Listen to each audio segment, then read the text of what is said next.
가지고 되게 아쉬움을 느껴서 아예 좀 나이가 많은 사람들 그런 이상한 괴상망측한 취향으로 또 남의 책에 낙서 좀 하지 말아줘. 그걸 너무 좋아하는 거 같아. 나이 수업밖에 할 게 없어. 진짜 티 안 자, 4-2. 진짜 티 안 나지. 너무 잘해. 자, 계속 10넘버 23이 이어진 내용입니다. 조선다리 빨리와 이 사람들아. 도희가 예, 허생원이 한 다음에 모친의 친정은 원래부터 제천이던가. 지금 이 허생원의 질문 있잖아요.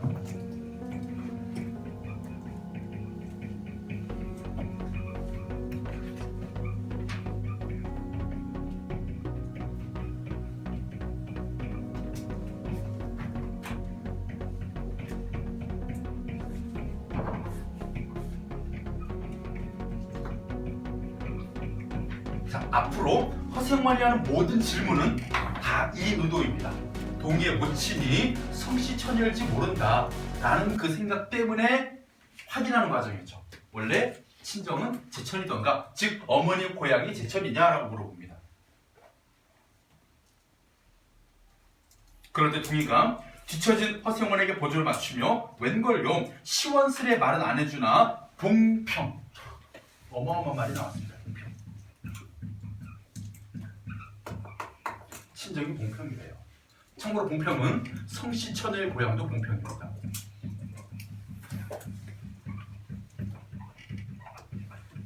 그래서 동희 어머니의 고향이 봉평이라는 것은 성씨처녀의 고향과 같았기 때문에 다시 마찬가지입니다. 아까 얘기했던 이 암시가 좀 더 선명해지죠. 동희가 허생원의 아들일 가능성이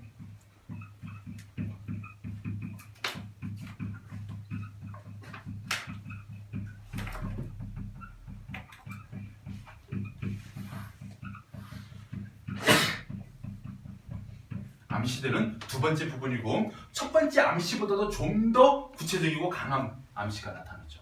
봉평이라는 지역적 공통점. 왜냐면 막 찾고 있잖아. 니네 지금 그 객주집과 물방앗간이 있는 요 동네가 봉평 지역이었어. 봉평에서 장이 서던 날 그냥 밤에 이 사람이 객주집에 머물다가 그 근처 겨울가로 나간 거거든. 그러면 그 지역에 살고 있는 사람이야. 성씨처녀가 이 봉평 사람이었죠. 자, 계속 넘어가겠습니다. 허생원, 자, 이게 나왔습니다. M, 효과음악.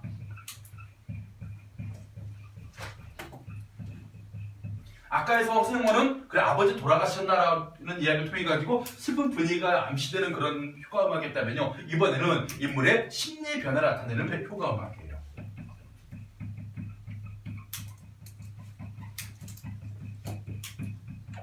바로 이 말을 들은 허생원의 심리가 제시됩니다.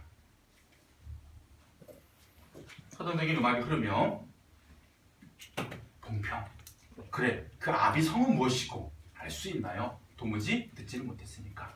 만약 여기서 그 아비 성은 무엇이고 아마 허씨라지요 이래버리면 소설이 재미가 없어집니다. 여기서 끝이에요. 그냥 여기서 끝이에요. 그냥 아들 얼싸하면 끝이에요. 그런데 그렇게 하지 않고 소설을 계속 뭐 해야 됩니까? 어떤 열린 결말을 통해 가지고 가능성만 암시해주고 끝내버려야 되기 때문에 확인하진 않죠.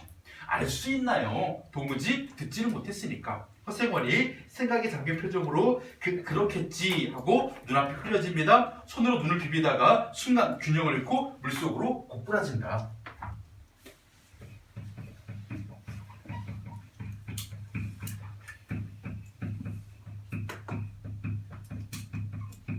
자, 이것은 허생원의 심리적인 동요가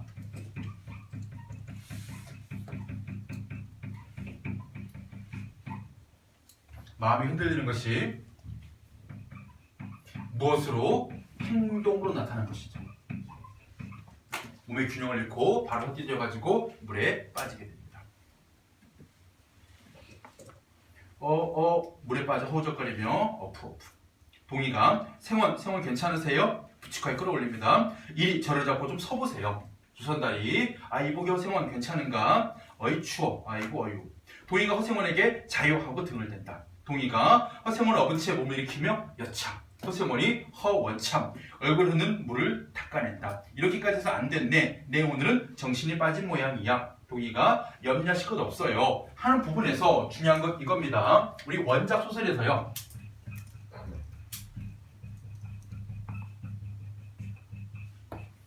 동의의 등에 업힌 얘가 아니고 동의의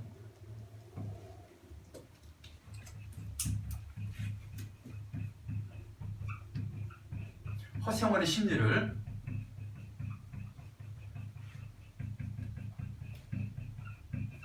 서술자에 의해서 직접 제시가 됩니다.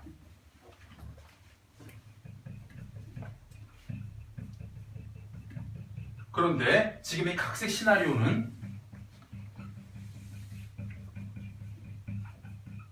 그런 심리를 제시하지 않고 오로지 허생원의 표정으로만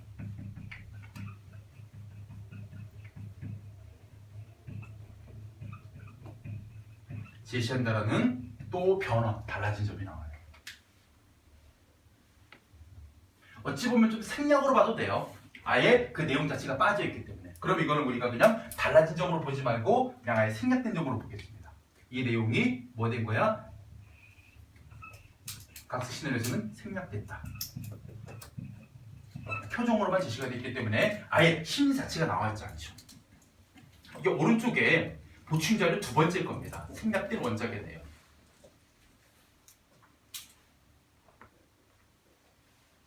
잠깐 옆에 읽어볼게요. 보충 자료 일단 이거 쓰시고 기다려드릴게요. 친절하게.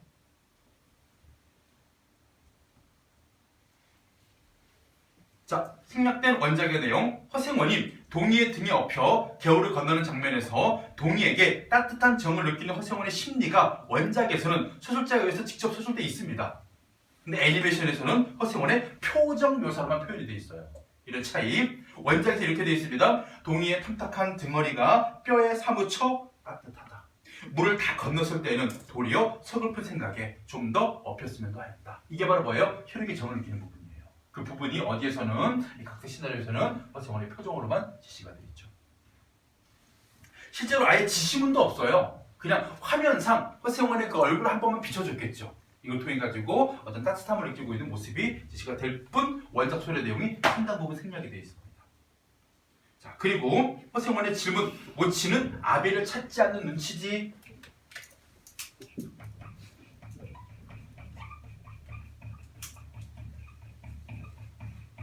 자, 이 질문도 마찬가지. 지금 동의 모친의 어떤 마음에 대한 질문인데 요거는 이거예요. 성시처녀가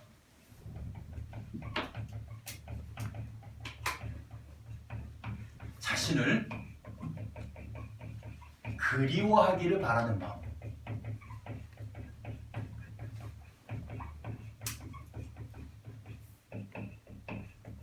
이 정도 오면요, 허생원은 성시처녀가 동의에 못 치는 것이다라고 거의 확실시 지금 생각하고 있는 거예요. 왜 그러냐면 고양이 봉팽이라는 점에서. 그리고 소설에서는요, 다른 경우를 두지 않고 그럴 가능성이 매우 높다라고 독자들도 거의 확신을 해요. 그런 상황에서 이 의도는 뭐냐면 한 번의 인연이었지만 그런 자신을 누가 성시처녀가 그리워하기를 바라는 마음에서 찾지 않는 눈치지라고 지금 약간 좀 거꾸로 물어봤거든요. 근데 동의가 이런 말을 했습니다. 늘 한 번 만나고 싶다고는 하는데요. 그럼 지금 어디 계신가? 의부와도 갈라져 제천에 있죠. 거기다 가을에는 봉평에 모셔오려고 생각 중인데요. 자, 여기에서 동의가 가을에 어머니를 봉평에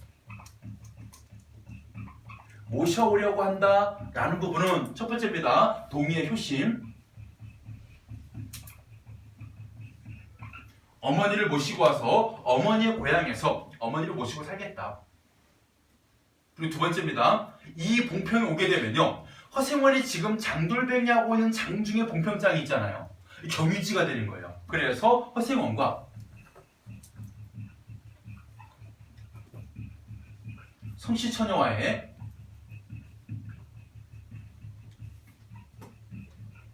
만남의 가능성이 제시되기도 하는 가을에 봉평에 모셔올 계획입니다.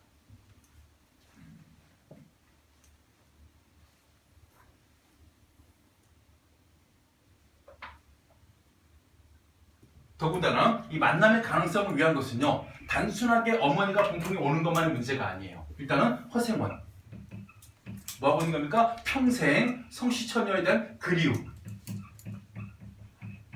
그리고 성시처녀도 마찬가지죠. 지금 만약 성시처녀가 동의의 모친이라면 동의의 말을 통해서 한번 만나고 싶다고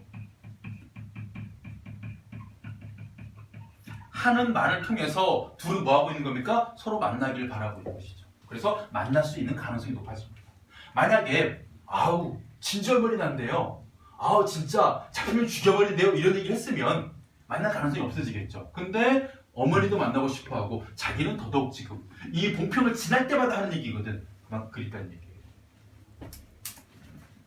자, 그 다음에 이를 물고 벌면 이럭저럭 살아갈 수 있겠죠. 어머니 모시고. 허생원이 기특한 생각이야. 가을이랬다. 그것도 마찬가지.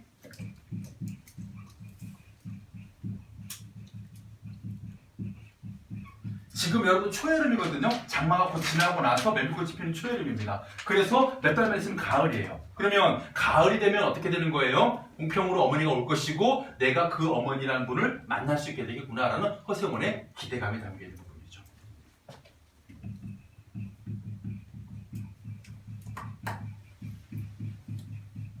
그러면 우리 허생원은 가을까지 기다릴까요? 동희 어머니를 만나기 위해서? 아닙니다. 당장 내일이에요. 나중에 보면 압니다. 원래 봉평장에서 이 대천 대화장으로 가서 다시 또 이제 다른 뭐 어떤 뭐 평창장 이로 가야 되거든요. 근데 방향을 틀어요. 어디? 내일은 제천이다. 아니 지금 어머니가 계시고 있는 어머니 지금 제천에 계시거든요. 참고로 강원도 평창이고요. 충북 제천이에요. 도를 넘어가야 돼요. 나 죽었어 오늘 밤 이제. 내일 밤 죽었어 이제. 어쨌든 간에 제천을 바로 가고 싶다는 건 하루빨리 만나고 싶은 그런 허생원의 마음도 반영되어 있고. 자, 그래서 가을이 됐다라는 기대감을 남기면서 자, 핵심 정리 1번 볼게요. 이동 경로에 따른 내용 전개. 오늘 앞에서 했던 내용이지만요. 다시 얘기합니다. 아까 요거였지? 요거 얘기하다가 계열과 얘기 나온 거. 자, 산길은요. 허생원이 성시처녀와의 인연을 이야기한 부분이었고 좁은 길이었고 종대로 이동을 했고 동의가 대화 참여가 제약된 부분이었지만 큰 길로 넘어오면서 횡대로 이동을 하게 되었고 동의가 대화에 참여하게 되었고 동의가 화제의 중심이 되었고 동의의 출생에 대한 얘기가 나오는 부분. 그러다 개울로 넘어오면서 뭐 하게 됩니까? 조선단이 먼저 넘어가서 두 사람의 이야기가 진행되면서 두 사람 사이가 관계가 가까워지고 혈육의 정을 느끼면서 특히 뭐 하는 부분? 여기서 우리가 자신의 아들일지 모른다는 확신이 더 커지는 부분이죠. 왜? 봉평이라는 점을 얻어내기 때문에. 이게 개울이었죠. 자, 그리고 개울의 기능 또 마찬가지 아까 얘기했던 겁니다. 첫 번째, 대화를 나누면서 두 사람 사이가 가까워지죠. 그리고 두 번째입니다. 물에 빠진 허생원의 동의가 업어주는 부분에서 혈육의 정을 느끼는 부분이에요. 이 두 가지가 바로 개울의 기능입니다. 첫 번째, 관계가 긴밀해진다. 두 번째, 혈육의 정을 느끼게 된다. 그 다음에 만남의 가능성입니다. 허생원은요, 평생 성서방의 처녀를 잊지 못하고 살아왔습니다.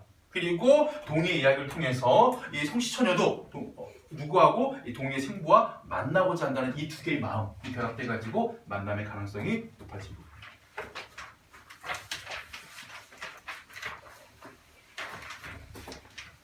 결말.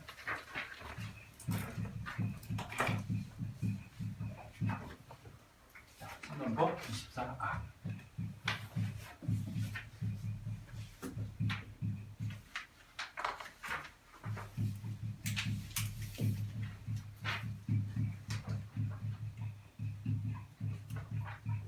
이 정도면 상당히 짧은 애니메이션이겠죠? 장면이 24장면밖에 없으니까.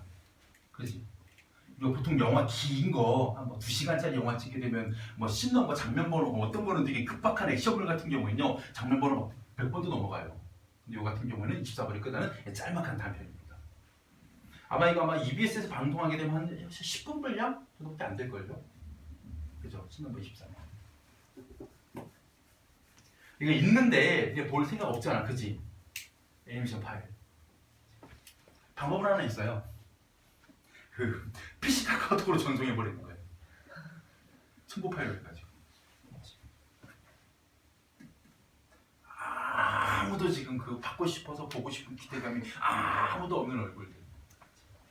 선생님 같으면 그런 거 있잖아. 딱 보면서 여기서 이렇게 겹치기 장면 나오는구나. 여기서 이런 음악이 제시되는구나. 이 서정적인 음악이 이런 거네. 안 서정적이네 이러면서 막 비교하면서 볼 법도 한데.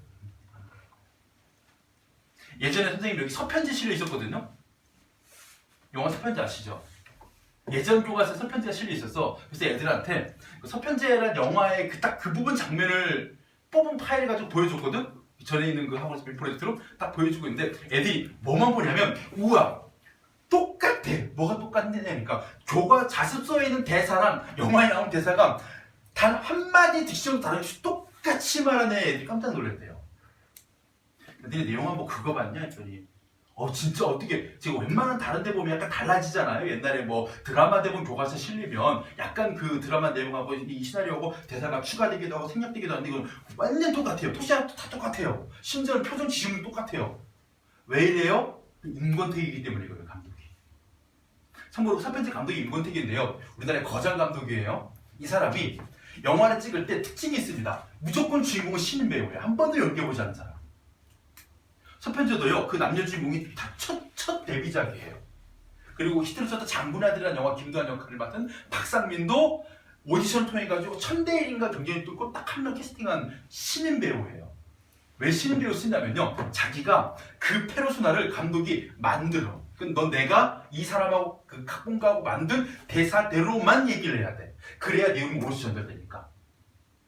그래서 옛날에 들린 얘기가 임권택 감독 앞에서 애드립을 치면 다시는 이 감독하고 영화 안 찍겠다는 소리로 보면 된대요. 그쵸? 똑같이 하더라고 정말. 수많은 그 배우들이 같이. 쓸모없는 얘기 해봤습니다. 표정이 바빠. 뭔 상관없는 표정들이었어 지금. 자, 개울을 건너 물 밖으로 나온 두 사람. 동희의 등에서 내린 허생원이 고맙다는 듯 웃으며 동희의 등을 토닥인다. 조천달. 진종이 실수 많으니 어쩐 일이오 생원. 허생원은 물에 든 윗도리를 벗으며 조선달에 놀리며 변명을 한다. 변명이 뭐였습니까? 나귀야 나귀. 나귀 생각을 하다가 실족을 했어. 이 나귀는요.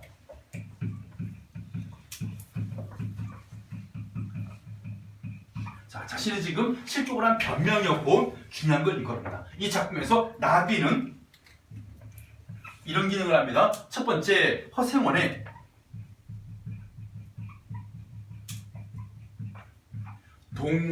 동반자, 평생 장터를 떠돌아다니는 허생원의 삶과 함께했던 동반자가 되기도 했고, 두 번째입니다. 허생원의 분신과도 같은 존재예요. 허생원이 이제는 뭐였습니까? 나이를 먹고 볼품없는 사람이 됐거든요. 그런 허생원의 모습과 유사한 나귀의 모습. 이런 나귀 얘기를 하면서 변명을 했는데 나중에 이게 크게 중요한 기능을 한번 합니다. 나귀가. 볼게요. 말 안 했던가 풀을 뜯는 나귀들 보면서 적골에 제법 새끼를 얻었단 말이지.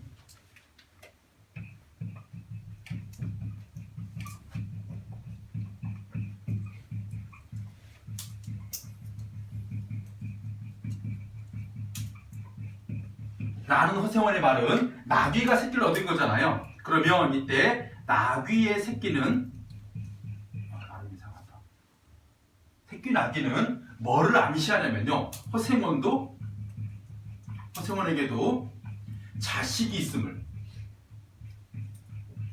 암시하는 기능을 해요. 왜? 분신과도 같은 존재이기 때문에. 나귀가 새끼를 얻었다는 얘기는 허생원에게도 자식이 있음을 암시한다.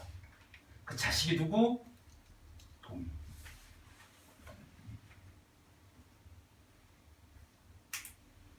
읍내 강릉집 피마에게서 말이 있어요. 자, 지금 수컷은 나귀예요. 암컷은 피마입니다. 말이에요. 나귀와 말을 교배하면 뭐가 나올까요?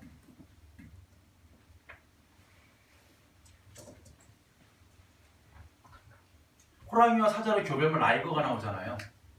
말과 나귀도 교배를 해요. 그럼 뭐가 나와요? 그러면 얘는 있잖아요. 얘네끼리 교배시키잖아요. 새끼를 못 낳는답니다. 그냥 거기까지예요. 근데 얘가 쓸모가 있어요. 나귀의 장점과 말의 장점을 지니면서 몸은 더 작아진 어떤 동물이 나와요. 노새가 나온답니다.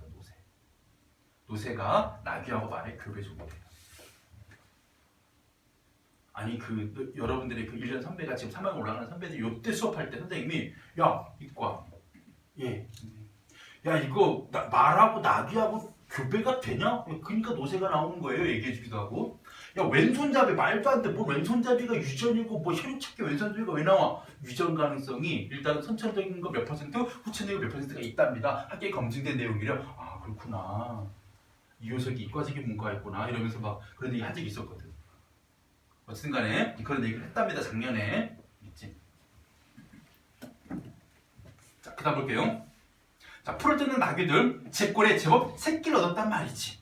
읍내 강릉지 피막에서 말이지. 그리고 나귀 방울소리가 들리며 허생은 옷을 비틀어짜 물기를 짜내며 귀를 쫑긋 세우고 달랑달랑 뛰는 것이 나귀 새끼같이 귀여운 것이 있을까? 자, 지금 여기서 허생원이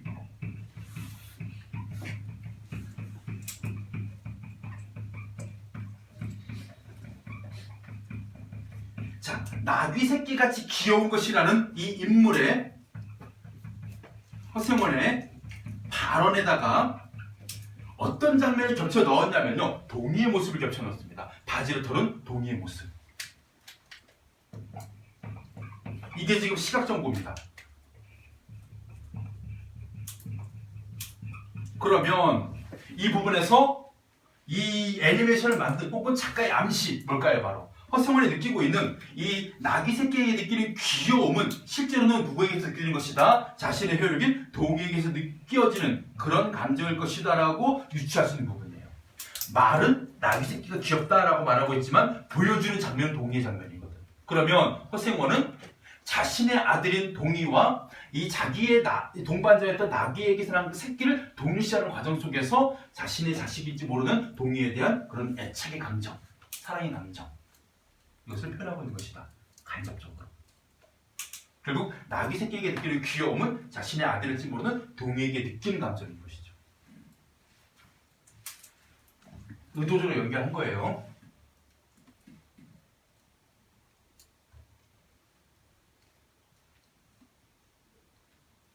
그것을 보러 나는 일부러 읍내를 도는 때가 있다네. 조선다리 사람을 물에 빠뜨릴지 따는 대단한 나귀 새끼군. 허생원이 윗도리를 걸치고 몸추스리며 주막까지 부지런히들 가세나 뜰에 불을 피우고 후투시 쉬어 나귀에겐 더움을 끓여주고 내일 대화장 보고는 제철이다.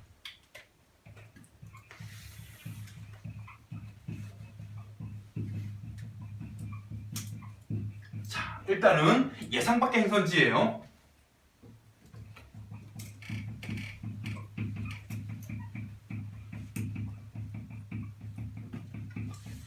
그리고 제천으로 가게 되면요. 동이와 동행하게 됩니다. 계속. 자신의 아들이라고 짐작하고 있는 동이와 같이 있고 싶은 마음도 드러나고 마지막 세 번째입니다. 동이 모친을 확인하고 싶은 심리에 진짜 성시천녀인지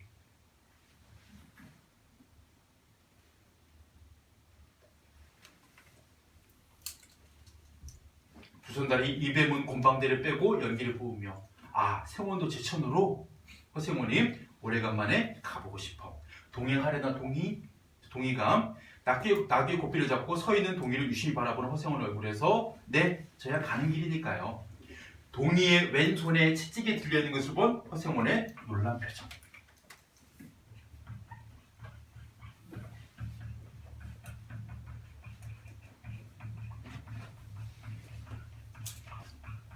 자, 동이의 왼손에 채찍이 들려 있습니다. 그러면 무슨 얘기입니까? 동이가 왼손잡이라는 얘기죠. 이 왼손잡이는 다시 한번 동이가 허생원의 아들일 가능성이 암시되는 세 번째 장치가 됩니다. 왼손잡이. 왜냐하면 지금 허생원이 내려다본 자신의 채찍도 왼손에 들려있거든. 그래서 두 사람이 모두 왼손잡이라는 공통점이 있어요. 우리 이런 장치 뭐 직접적인 건 아닌데요. 예전에 김동리라는 소설가의 소설 영마라는 작품이 있거든요. 이 역마살에 걸린 주인공이 어머니가 자신의 아들에게 역마살이 낀 걸 알고 역마살이 뭐냐면요. 한 곳에 정착하지 못하는 역에 소속된 말처럼 이곳저곳 떠돌아다니는 운명을 역마살이라고 하거든요. 그 역마살의 운명을 고치기 위해서 자기 아들을 혼인을 시키려고 어떤 그 장사치의 딸을 혼례를 시키려고 딱 봤는데 그 여자의 귀 뒤에 점이 있는 거예요. 사망귀. 근데 자기 귀 뒤에도 점이 있어. 그래서 자신의 배달은 여동생이라는 걸 확인하고 그래서 어떻게 이모랑 결혼하냐 해서 역마살 이길 수 없다는 이야기 이런 부분이 나옵니다. 바로 귀 뒤에 있는 사마귀를 통해서 서로 혈육임을 확인하는 거. 얘는 더 터무니없어요.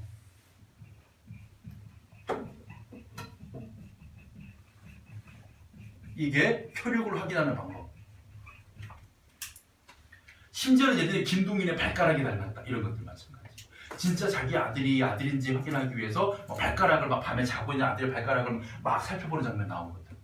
그런 것들이 전부 다 혈육을 찾아가는 거 같은 거죠.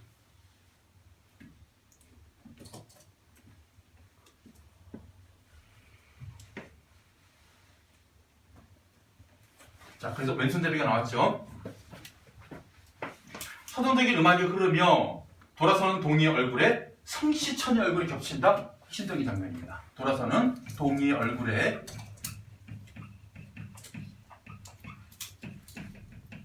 성시천의 얼굴이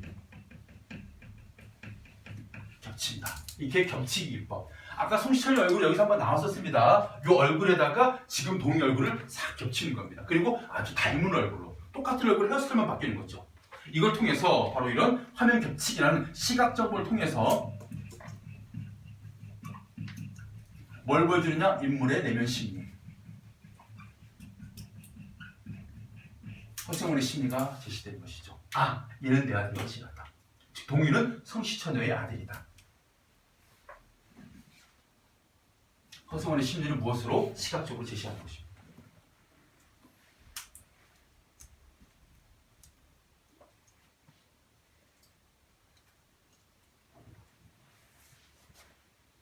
자, 거의 끝나가요. 채찍을 든 자신의 왼손을 내려다보며 나도 왼손잡이인데 이 녀석도 왼손잡이구나. 동희 자네? 네?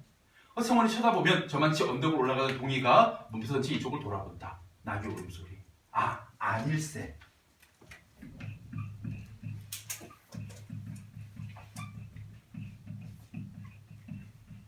더 이상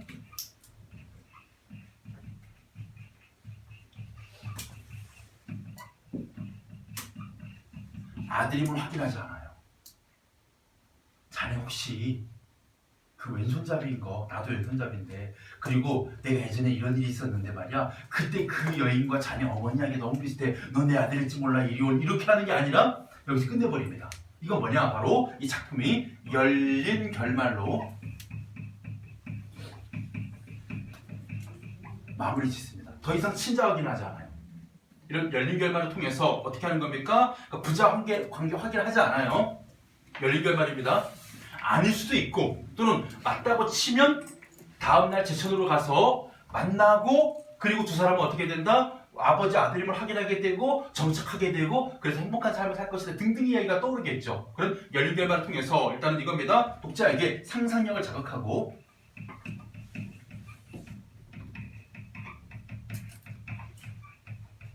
그리고 여운을 남기는 열린 결말로 작품을 끝냅니다.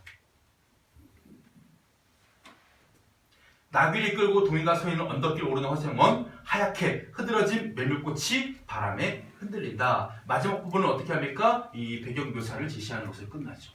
그리고 마지막 패닝. 메밀꽃들이 더 멀리 떨어져 멀리 메밀밭을 지나는 사람의 모습으로 자, 시나리오 용어 F5가 나왔습니다. 참고로 F5는요 페이드 아웃이라고 해서 점점 어두워짐.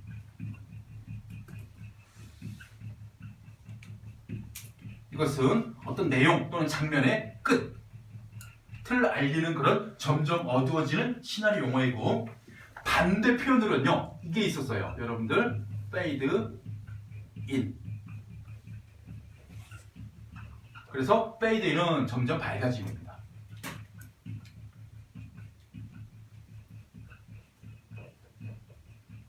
이것은 시작으로 봐야 되죠.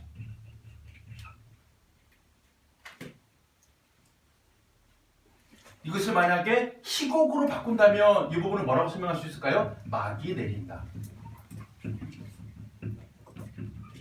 이 부분을 막이 오른다. 이렇게도 바꿀 수 있습니다.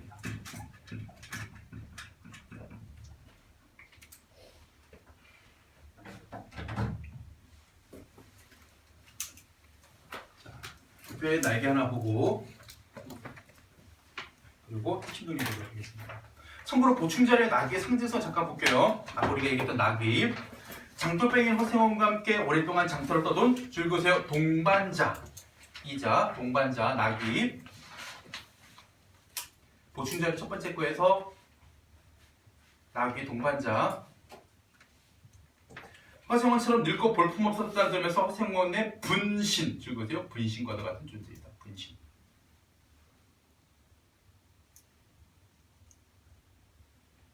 왜 없는 줄 알아? 그 연두색이 있는데요. 연두색. 바로 옆에. 오케이. 따라서 나귀가 새끼를 얻었다는 것, 허생원이 자식을 두었을 줄 모른다는 것을 암시하는 게 있는 거죠. 이거 다 기억하셔야 됩니다. 나귀에 대해서 물어볼 수도 있어요, 얘들아.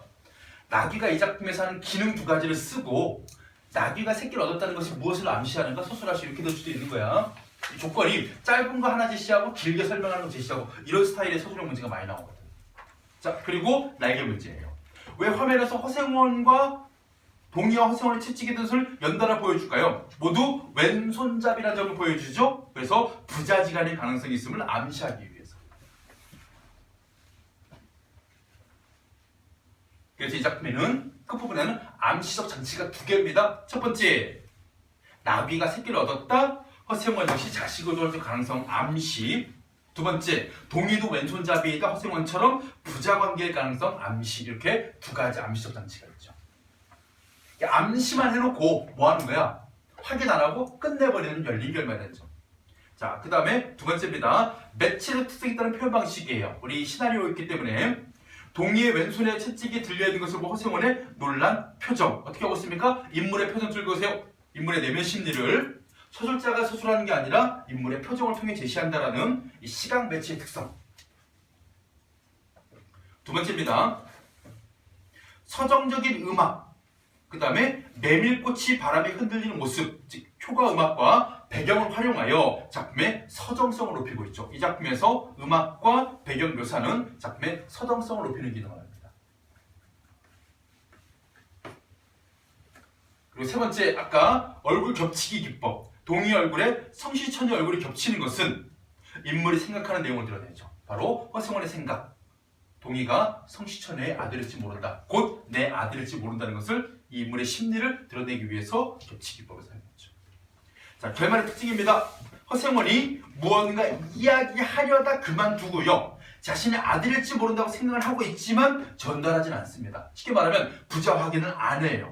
이렇게 부자 관계가 확인되지 않은 채 끝나는 줄 그을게요. 열린 결말 줄 그으시고 열린 결말.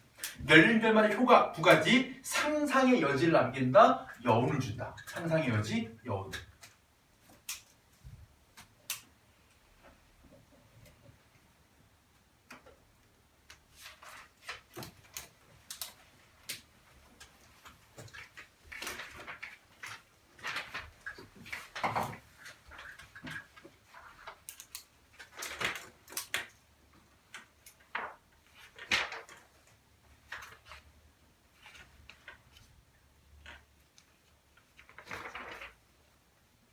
자, 이렇게 해서 우리가 일단은 메밀꽃 핀 무렵 마치고 다음 시간에 뭐 목요일이든 금요일이든 98쪽에는 작품의 재구성과 창작해서 유축멸전 하고요. 요것도 여러분들 제가 설명은 추가적으로 할 게 되게 많아요. 뭐 영웅 일대 구조라든가 관련된 다른 작품 그리고 뭐 율포의 기억까지 수업을 하고 그것도 해야 돼. 116쪽에 대단한 얼거고기. 작년에 여기는 이옥설과 소리의 빛 그거 수업을 하고 시험도 냈거든. 그거 수업하고 교육청 칼레지. 네? 귀여워서 이러고 있어 지금. 귀여워. 그리고 아우. 그리고 나면 이 내용 설명 끝내고 이제 앞으로 가서 이제 차근차근 문제를 풀어서 오기 시작할 겁니다. 물론 요거 끝나게 되면 춘향전하고 여기 2단원에 대한 그거 있지 우리 이거 과제로 주는 내신 대비 문제 그거 숙제로 쓰신 거. 자, 안 끝났습니다. 분위기 흐트리지 마시고 질문하세요.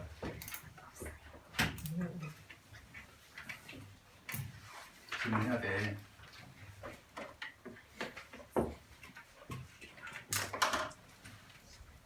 얘 풀려가고 있어. 피곤하지. 근데 옛날에 그런 생각했거든. 어떻게 내 수업 저 아무것도 안 했어요. 막 애들이 막 졸고 막 피곤할 수가 있지 막 화가 나는 거야 그때는.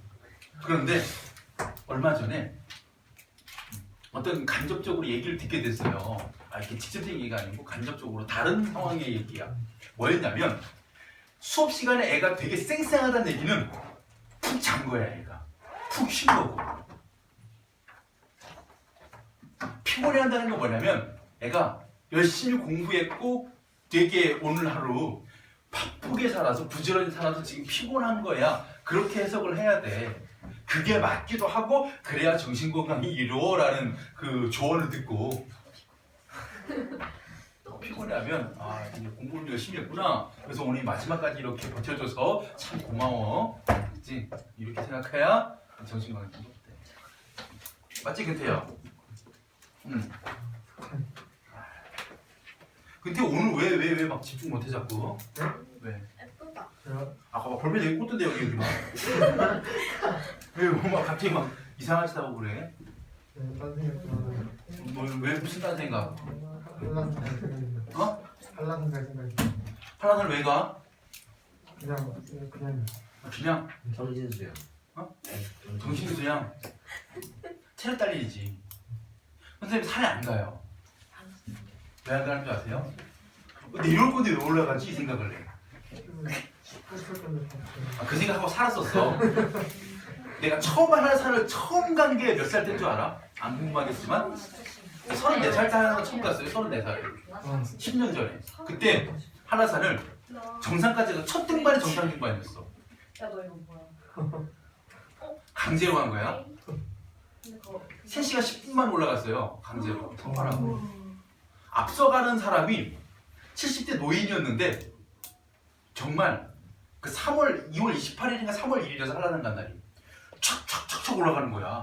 그러면서 딱 돌아봐. 왜 젊은 사람들이 말이야 막 쫓아 올라가야 돼. 그 사람이 그 학교 이사장이었어요. 아오.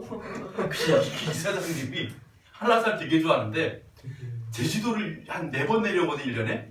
입학식 때 껴가지고 한라산 내려오고 중간에 이제 그 8월 10월 한번 내려오고 수능 전에 한번 내려오고 졸업식 껴가지고 또 한번 내려오거든.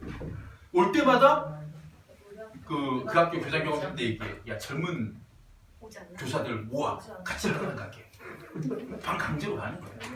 싫은데요 못해. 그러면 근무하기 싫은 걸로 알겠어. 이렇게 받아들일까봐 처음 갔지. 야 변함이 없습니다. 못할 짓이야고는. 산은 가고 싶은 사람만 가는 거야. 한라산 막 갈 그 기대감에 좋은 거 같아요. 그못 돌아와도 좋고. 아빠 질문에 공부 관련된 거 수업 관련된 거 빨리 집에 보내달라고. 지금 끝내줘봤자 너네 갈 데가 없잖아. 여기 있을게요.